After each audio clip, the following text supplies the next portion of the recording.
Chapter 14. Mina Harker's Journal.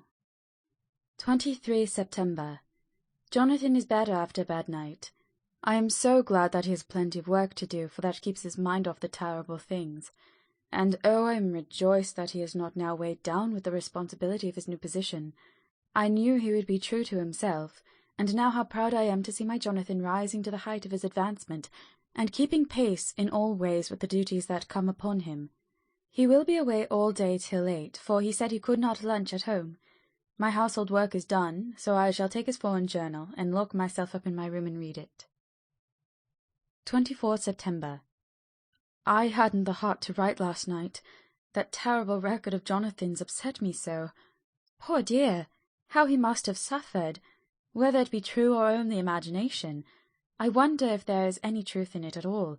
Did he get his brain fever, and then write all those terrible things, or had he some cause for it all? I suppose I shall never know, for I dare not open the subject to him. And yet that man we saw yesterday, he seemed quite certain of him. Poor fellow! I suppose it was the funeral upset him and sent his mind back on some train of thought. He believes it all himself. I remember how on our wedding day he said, "Unless some solemn duty come upon me to go back to the bitter hours, asleep or awake, mad or sane, there seems to be through it all some thread of continuity. That fearful Count was coming to London, if it should be, and he came to London with his teeming millions. There may be a solemn duty, and if it come, we must not shrink from it. I shall be prepared. I shall get my typewriter this very hour and begin transcribing. Then we shall be ready for other eyes, if required, and if it be wanted, then, perhaps, if I am ready, poor Jonathan may not be upset, for I can speak for him, and never let him be troubled or worried with it at all. If ever Jonathan quite gets over the nervousness, he may want to tell me of it all, and I can ask him questions and find out things, and see how I may comfort him. Letter. Van Helsing to Mrs. Harker. 24 September. Confidence. Dear Madame, I pray you to pardon my writing, in that I am so far friend, as that I sent to you sad news of Miss Lucy Westenra's death. By the kindness of Lord Godalming I am empowered to read her letters and papers, for I am deeply concerned about certain matters vitally important. In them I find some letters from you, which show how great friends you were, and how you love her. Oh, Madame Mina, by that love I implore you, help me. It is for others' good that I ask to redress great wrong, and to lift much and terrible troubles, that may be more great than you know. May it be that I see you. You can trust me. I am friend of Dr. John Seward and of Lord Godalming, that was Arthur of Miss Lucy. I must keep it private for the present from all. I should come to Exeter to see you at once, if you tell me I am privileged to come, and where and when. I implore your pardon, madame. I have read your letters to poor Lucy, and know how good you are, and how your husband suffer. So I pray you, if it may be, enlighten him not, lest it may harm. Again your pardon, and forgive me. Van Helsing. Telegram. Mrs. Harker to Van Helsing. 25 September. Come today by 10:15 train, if you can catch it. Can see you any time you call. Wilhelmina Harker. Mina Harker's Journal. 25 September. I cannot help feeling terribly excited as the time draws near for the visit of Dr. Van Helsing, for somehow I expect that it will throw some light upon Jonathan's sad experience, and as he attended poor dear Lucy in her last illness, he can tell me about her. That is the reason of his coming. It is concerning Lucy and her sleepwalking, and not about Jonathan. Then I shall never know the real reason now. How silly I am! That awful journal gets hold of my imagination and tinges everything with something of its own colour. Of course it is about Lucy. That habit came back to the poor dear, and that awful night on the cliff must have made her ill. I had almost forgotten in my own affairs how ill she was afterwards. She must have told him of her sleepwalking adventure on the cliff, and that I knew all about it, and now he wants me to tell him what she knows, so that he may understand. I hope I did right in not saying anything of it to Mrs. Westenra. I should never forgive myself if any act of mine, were it even a negative one, brought harm on poor dear Lucy. I hope, too, Dr. Van Helsing will not blame me. I have had so much trouble and anxiety of late that I feel I cannot bear more just at present. I suppose a cry does us all good at times, clears the air as other rain does. Perhaps it was reading the journal yesterday that upset me, and then Jonathan went away this morning to stay away from me a whole day and night, the first time we had been parted since our marriage. I do hope the dear fellow will take care of himself, and that nothing will occur to upset him. It is 2 o'clock, and the doctor will be here soon now. I shall say nothing of Jonathan's journal unless he asks me. I am so glad I have typewritten out my own journal, so that, in case he asks about Lucy, I can hand it to him. It will save much questioning. Later. He has come and gone. Oh, what a strange meeting, and how it all makes my head whirl round. I feel like one in a dream. Can it be all possible, or even a part of it? If I had not read Jonathan's journal first, I should never have accepted even a possibility. Poor, poor dear Jonathan! How he must have suffered! Please the good God all this may not upset him again. I shall try to save him from it, but it may be even a consolation and a help to him, terrible though it be, and awful in its consequences, to know for certain that his eyes and ears and brain did not deceive him, and that it is all true. It may be that it is the doubt which haunts him, that when the doubt is removed, no matter which, waking or dreaming, may prove the truth, he will be more satisfied and better able to bear the shock. Dr. Van Helsing must be a good man as well as a clever one if he is Arthur's friend, and Dr. Seward's, and if they brought him all the way from Holland to look after Lucy. I feel from having seen him that he is good and kind and of a noble nature. When he comes tomorrow, I shall ask him about Jonathan, and then, please God, all this sorrow and anxiety may lead to a good end. I used to think that I would like to practice interviewing. Jonathan's friend on the Exeter News told him that memory was everything in such work, that you must be able to put down exactly almost every word spoken, even if you had to refine some of it afterwards. Here was a rare interview. I shall try to record it verbatim. It was 2:30 when the knock came. I took my courage à deux mains and waited. In a few minutes Mary opened the door and announced Dr. Van Helsing. I rose and bowed, and he came towards me. A man of medium weight, strongly built, with his shoulders set back over a broad, deep chest, and a neck well balanced on the trunk as the head is on the neck.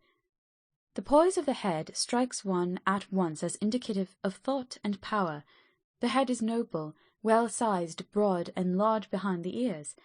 The face, clean-shaven, shows a hard, square chin, a large, resolute, mobile mouth, a good-sized nose, rather straight, but with quick, sensitive nostrils, that seem to broaden as the big bushy brows come down and the mouth tightens.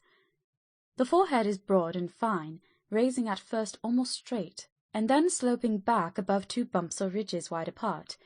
Such a forehead that the reddish hair cannot possibly tumble over it, but falls naturally back and to the sides.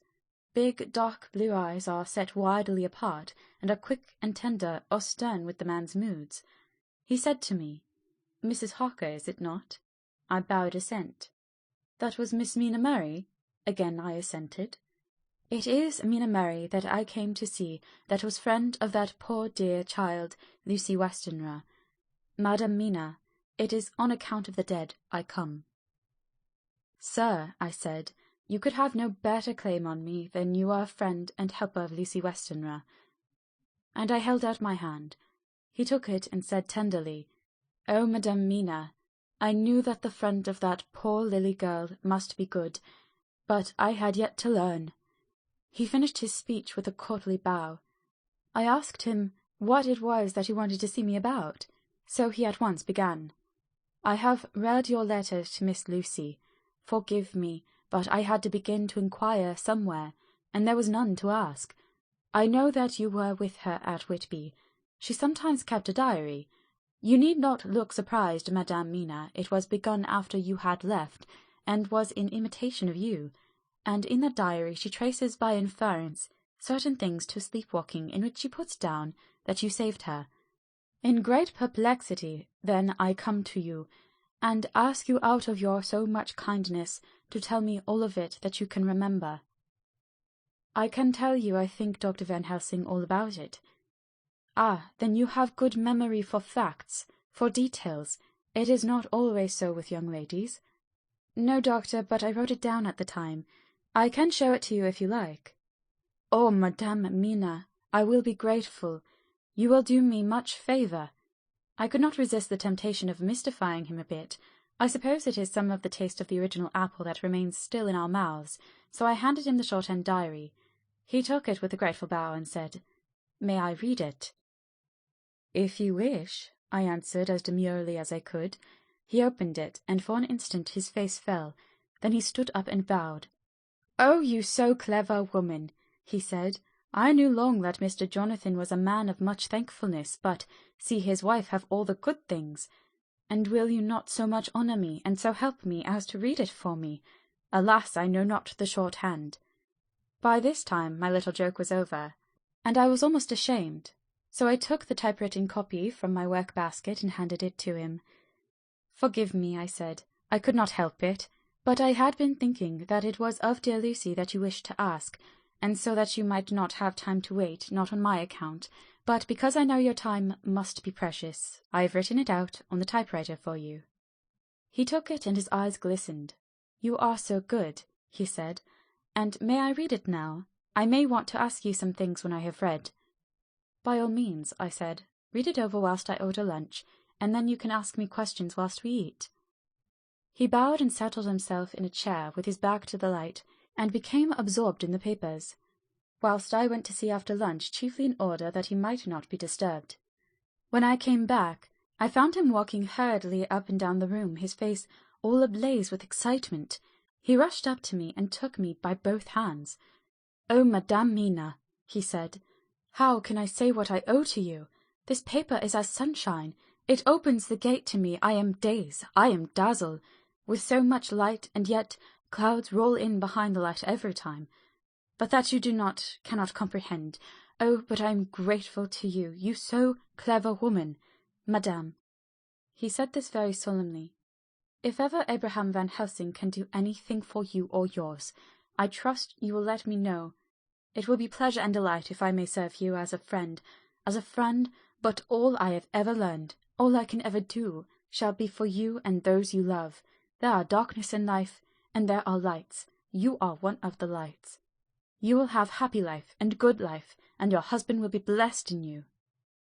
"But, doctor, you praise me too much, and you do not know me." "Not know you?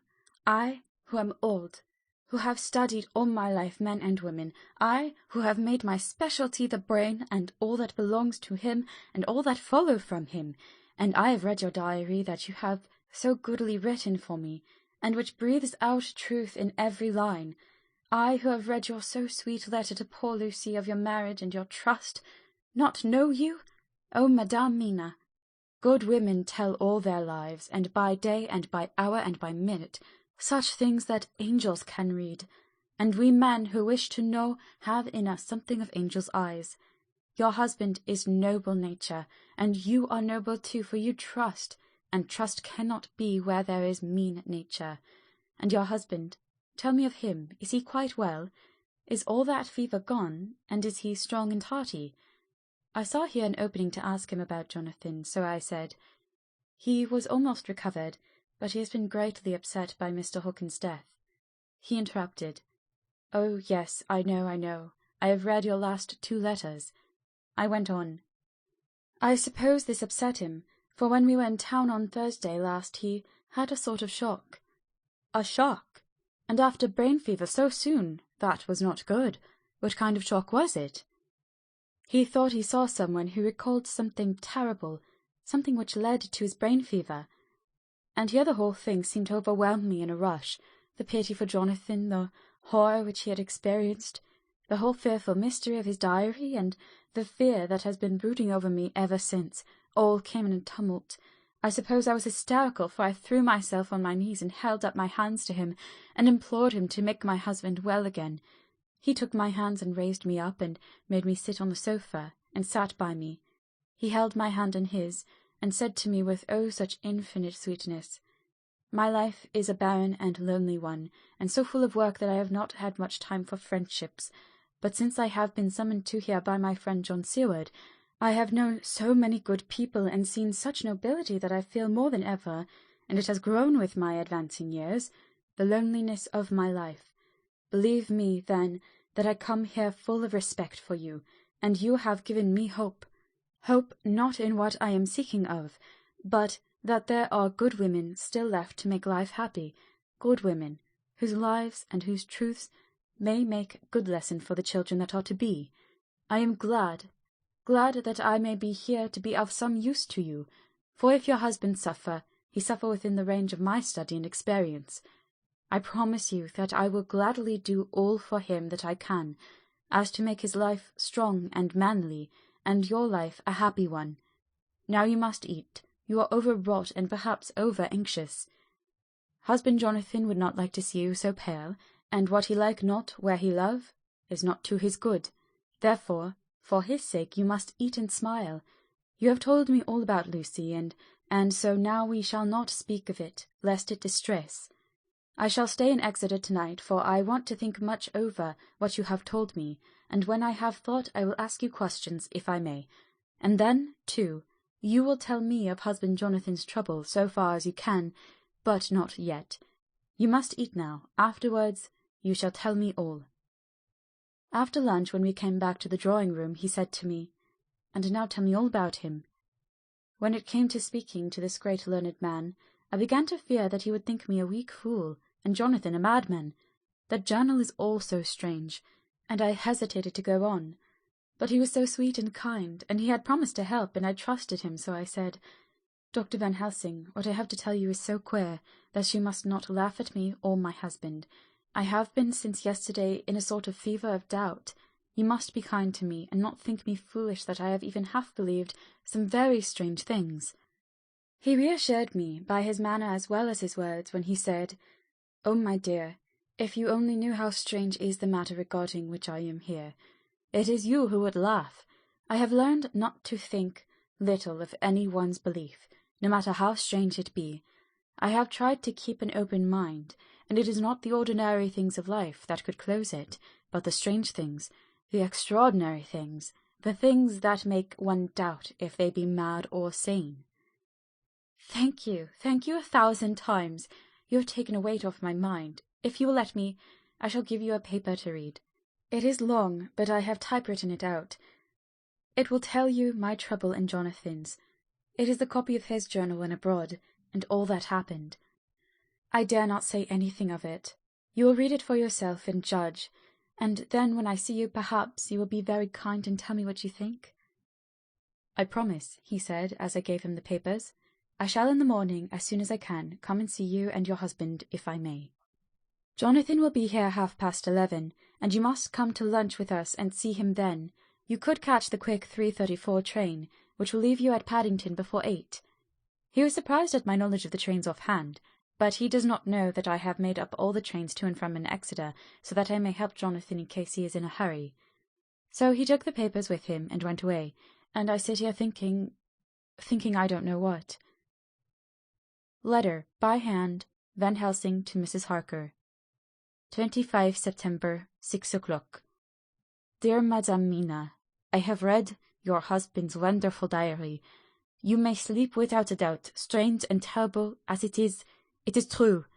I will pledge my life on it. It may be worse for others, but for him and you there is no dread.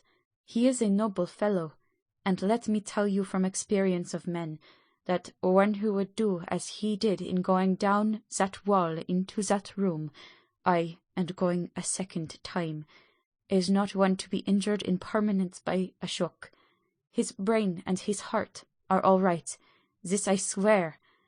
Before I have even seen him, so be at rest. I shall have much to ask him of other things. I am blessed that today I come to see you, for I have learned all at once, so much that again I am dazzled more than ever, and I must sink. Yours and most faithful, Abraham Van Helsing. Letter. Mrs. Harker to Van Helsing. 25 September, 6:30 p.m. My dear Dr. Van Helsing, 1,000 thanks for your kind letter, which has taken a great weight off my mind.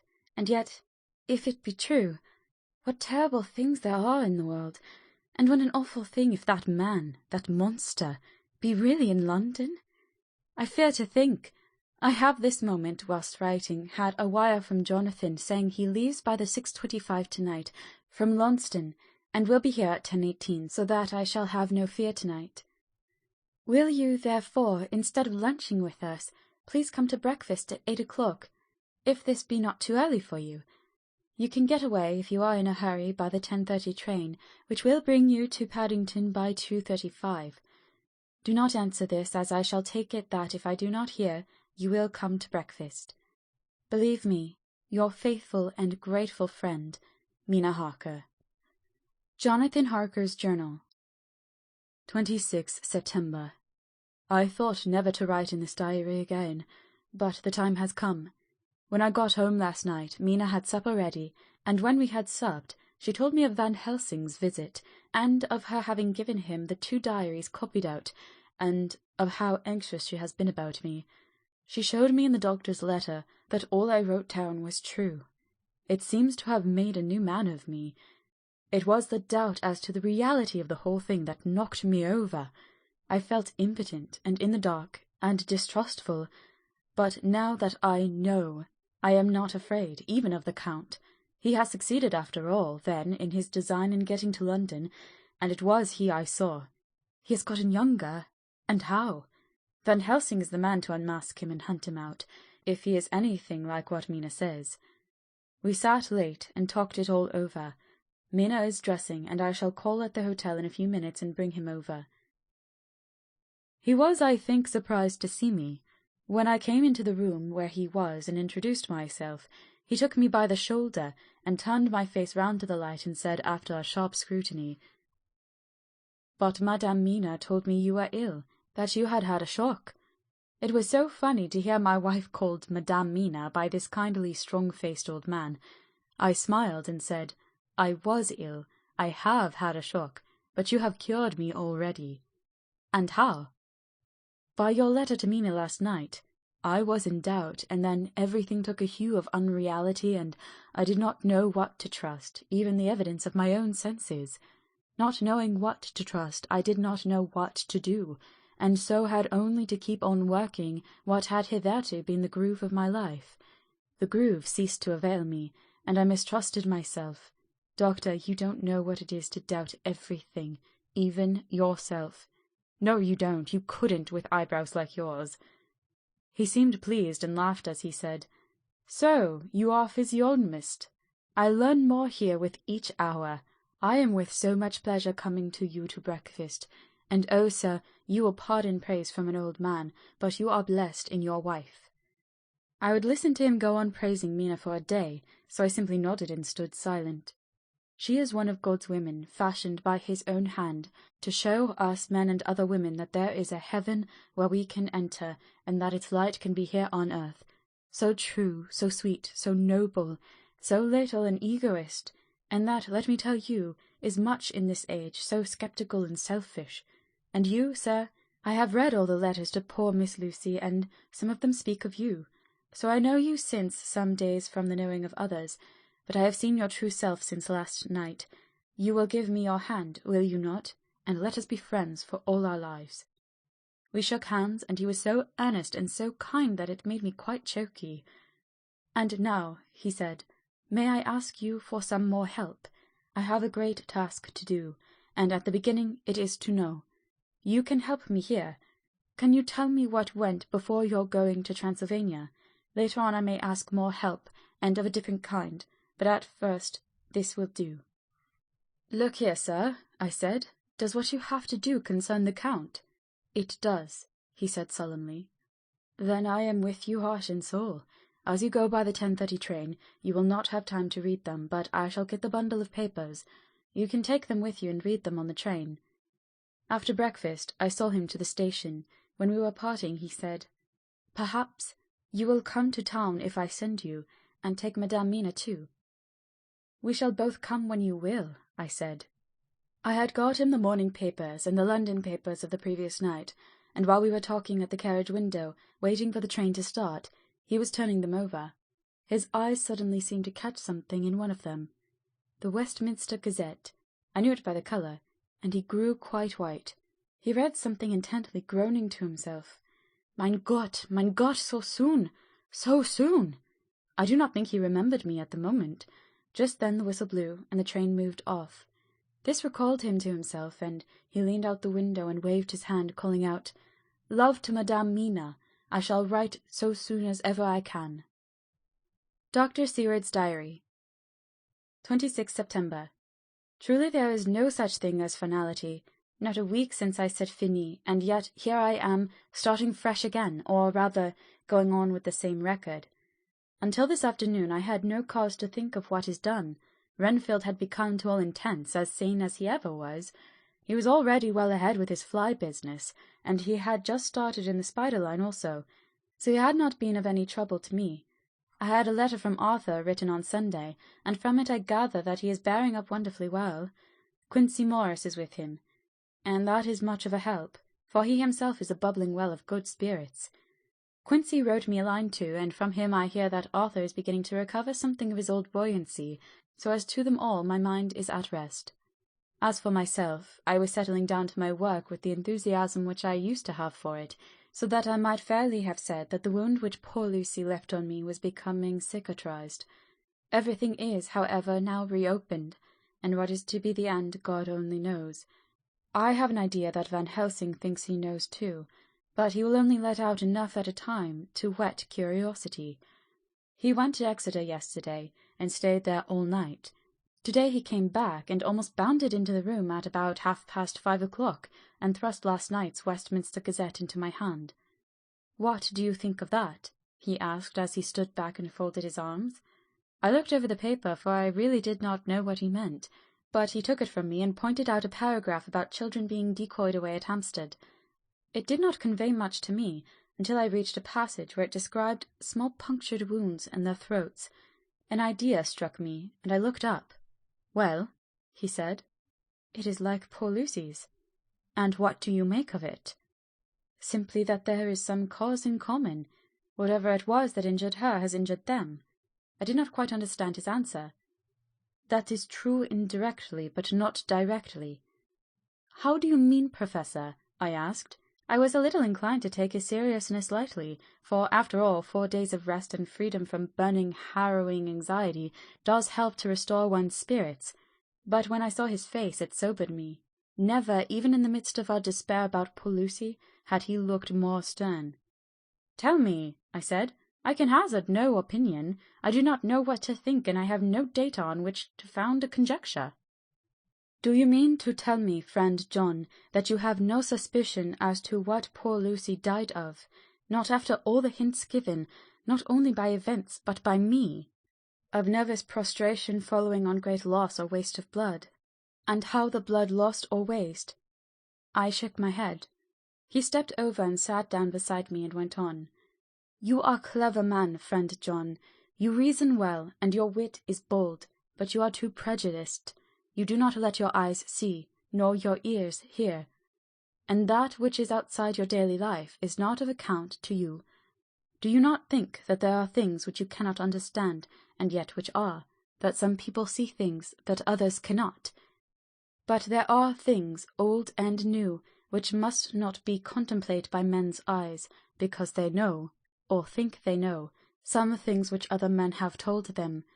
Ah, it is the fault of our science that wants to explain all, and if it explain not, then it says there is nothing to explain. But yet we see around us every day the growth of new beliefs, which think themselves new, and which are yet but the old, which pretend to be young, like the fine ladies at the opera. I suppose now you do not believe in corporeal transference, no? Nor in materialization, no? nor in astral bodies, no, nor in the reading of thought, no, nor in hypnotism. Yes, I said, Charcot has proved that very well. He smiled as he went on.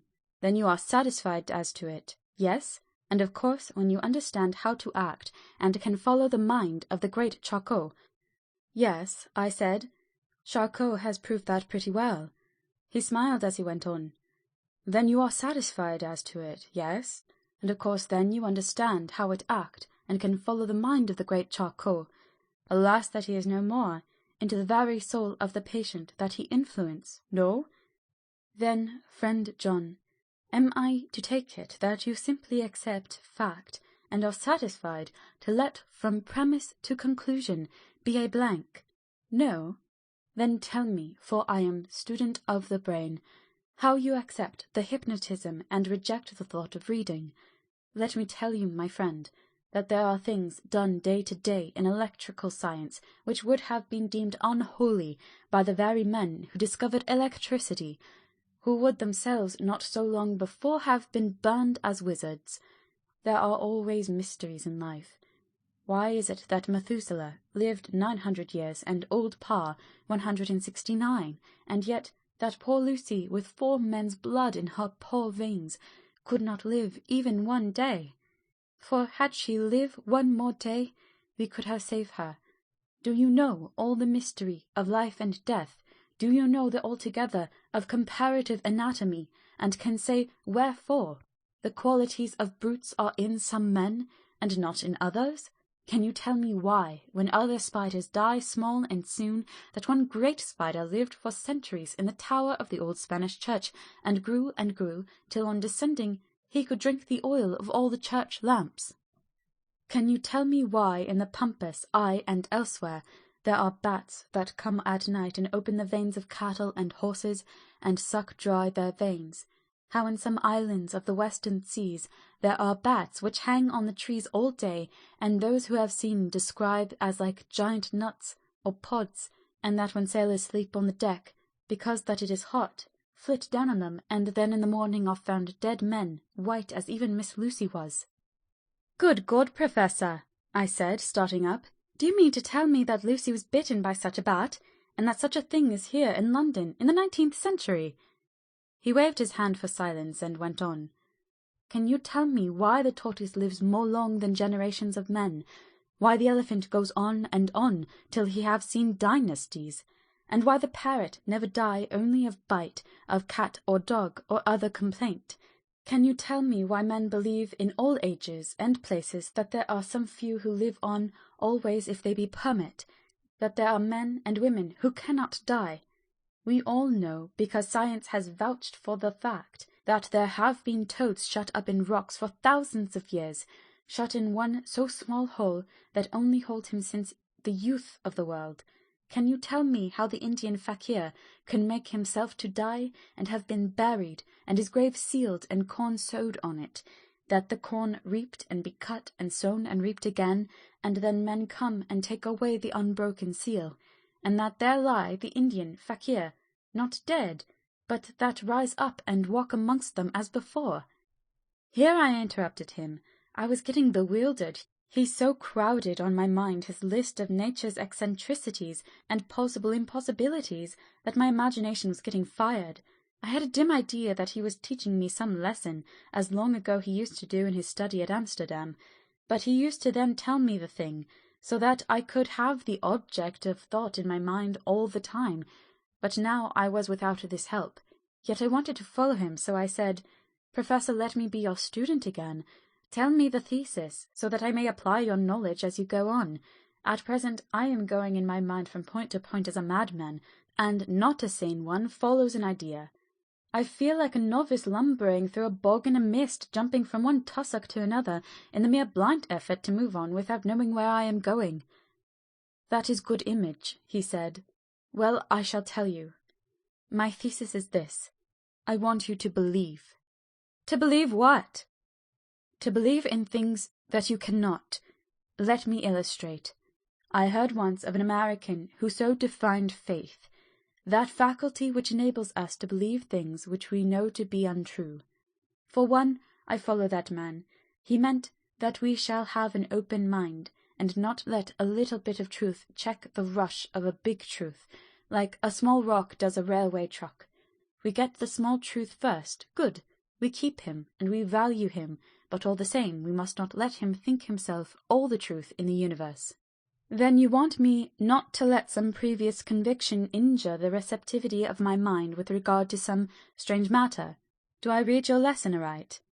Ah, you are my favourite pupil still. It is worth to teach you, now that you are willing to understand. You have taken the first step to understand. You think, then, that those so small holes in the children's throats were made by the same that made the hole in Miss Lucy? I suppose so. He stood up and said solemnly, Then you are wrong. Oh, would it were so! But alas, no! It is worse. Far, far worse. In God's name, Professor Van Helsing, what do you mean? I cried. He threw himself with a despairing gesture into a chair, and placed his elbows on the table, covering his face with his hands as he spoke. They were made by Miss Lucy. End of chapter 14.